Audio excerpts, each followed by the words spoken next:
Ja, to me zagotovo skrbi in moram reči, da recimo moji starši v zadnjem času veliko količino zelenjave sami pridelajo. Ja, to me zelo skrbi, ker menim, da je za varnost države zelo pomembno, da ima čim boljšo samooskrbo. Jaz za svoja živila skrbim sama, kajti doma jih pridelamo. Da, skrbi me to in mislim, da je tu naša velika rezerva, da poiščemo področja samooskrbe.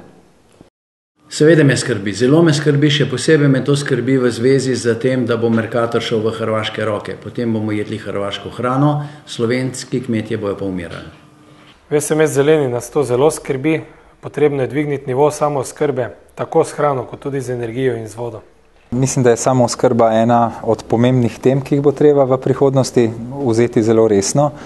Samooskrba je zapisana v naš program kot eden od prioritetnih ciljev.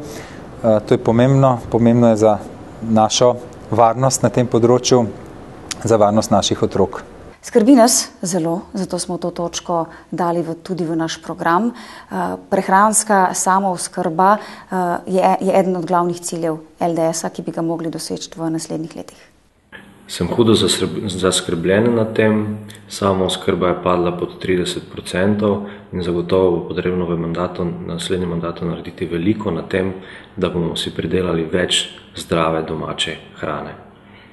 To me zelo skrbi, zlasti zato, ker je stopnja samooskrbe bistveno padla. Še pred leti je bila ta stopnja 75%, danes je samo še 40%. In mislim, da bi morala nova vlada posebno pozornost nameniti temu, da bi kmetovalci več vlagali v to, da bi imeli lastno slovensko hrano. Glede na to, da smo dokaj ekološka čista dežela, bi to bila tudi lahko tržna niša za dodaten izvoz. Seveda nas skrbi, zato smo tudi v tem mandatu izrazito podpirali prizadevanja Ministrstva za kmetijstvo za zaščito kmetijskih zemljišč, preprečevali njihovo pozidavo in na drugi strani smo tudi izjemno aktivni, posebej poslanec Slapnik, pri oblikovanju podpori različnih iniciativ za samooskrbo z hrano, tudi zdravo hrano, tudi s tem je to povezano v Sloveniji. To je velika priložnost za socialno podjetništvo, za kooperative, za oskrbo v lokalnem okolju in v našem programu je temu posvečeno poseben sklop. Zelo nas skrbi prehrambena odvisnost naše države od zunanjih elementov, zato smo si tudi že v programu zapisali zavezo, s katero bomo povečevali samopreskrbo na področju prehranjevanja in predvsem pri proizvajanju kvalitetne hrane.